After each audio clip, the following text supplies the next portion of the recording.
up, everybody?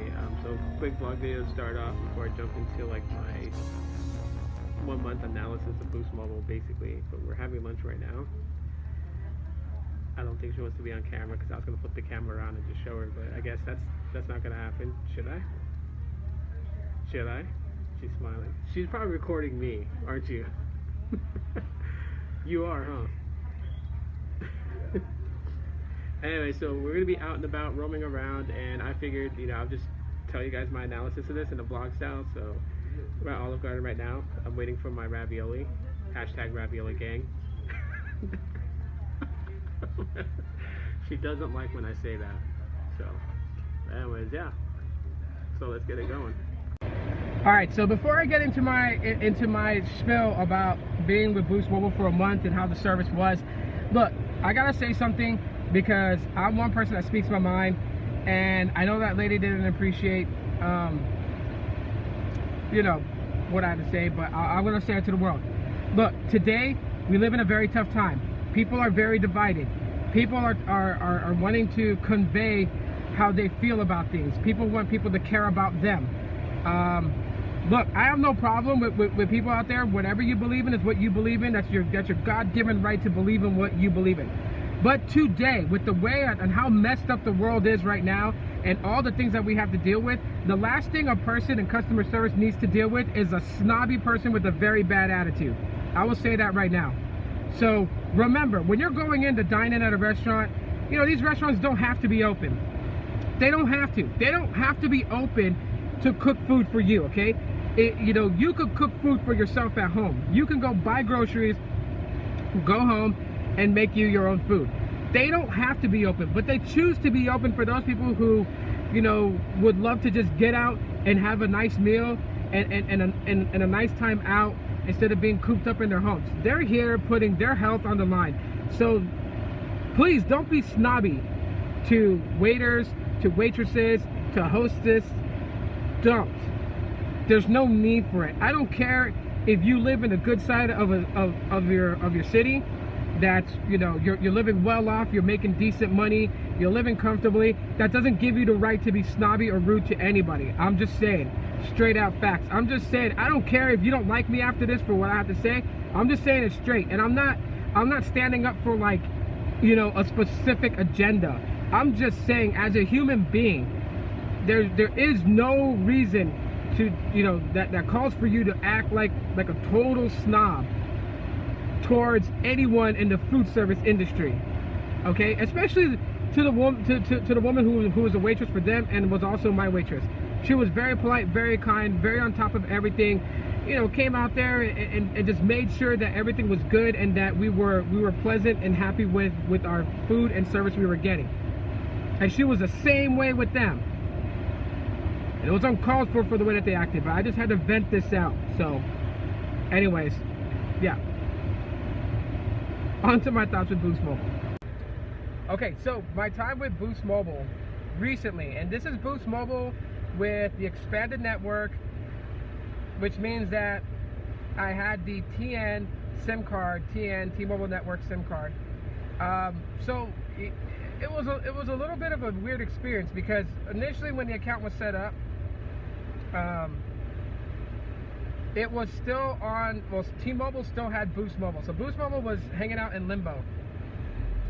And apparently, from sources that are credible, Boost customers, during the time of being held on T-Mobile, they were prioritized higher than postpaid T-Mobile customers. So the downlink, the uplink was very, very good. Very good. For what you needed, and this is on devices that was like LTE. I didn't have any 5G capable devices. This was, on just LTE devices, and it was good. I mean, the speed was good. It was doable. I was actually pleasantly surprised. It wasn't until Dish and T-Mobile finalized the deal, and Dish finished the acquisition of Boost Mobile, and then I noticed that the prioritization was changed. And when the prioritization changed for me in my city, the downlink and the uplink wasn't that great. I mean, less than 5 megabits per second at some points. Now, if I went to Scottsdale, as you guys saw in the last speed test video that I vlogged about going to various spots, in Scottsdale, Boost Mobile would do fine. It would do okay, 35 on the down and about 15 to 20 on the up. But in my city, like in downtown Phoenix area, near downtown Phoenix area, it wasn't doing so great. Call quality was still great. It was still good. Phone calls are fine, and it actually allowed me to, well, it says Wi-Fi calling. I'm not entirely sure if it was doing that. And then of course RCS messaging, like, because I was able to activate my Pixel 3 on Boost Mobile, so that was working totally fine itself.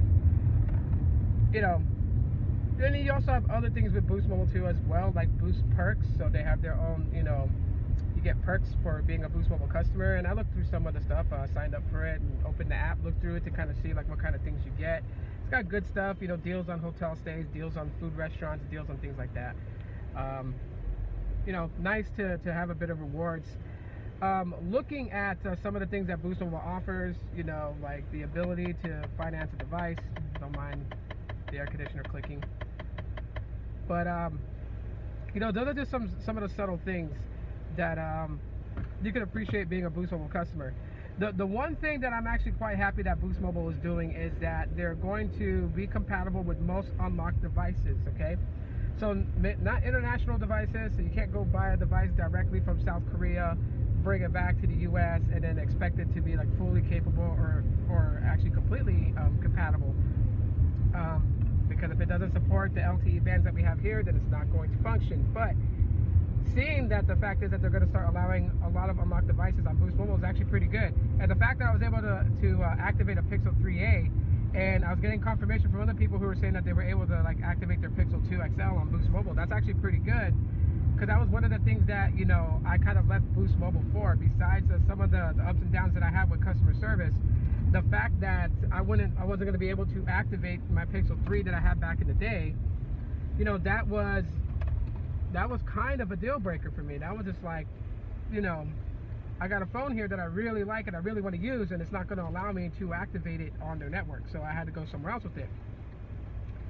All in all, I would say this: it really depends on how T-Mobile is in your area.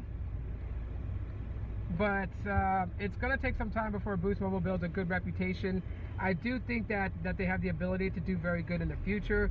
Right now, the way that T-Mobile has their prioritization set, it's not looking too good at all. When Dish builds out their network, we may see something different, because apparently to all things, Dish will be using T-Mobile's network for I think 7 years, to give them time to build out their network, and then they will solely have their own network to depend on. So we'll just have to see then on just how that goes. But right now, just my honest opinion, I really can't recommend Boost Mobile to a lot of people. I would definitely say that, check your area on how T-Mobile service is, to kind of get an idea of how it's going to be. Now, maybe in the next couple of months, maybe like 2 or 3 months, once T-Mobile actually invests money in their network and continues to build out their network and to strengthen their network, we may see something totally different, because that is one of the major hinders, like what hinders Boost Mobile and other MVNOs that rely on T-Mobile, is that T-Mobile does not invest money into their network. And so because they don't invest the money to build out their network, they're not getting band 71 out there.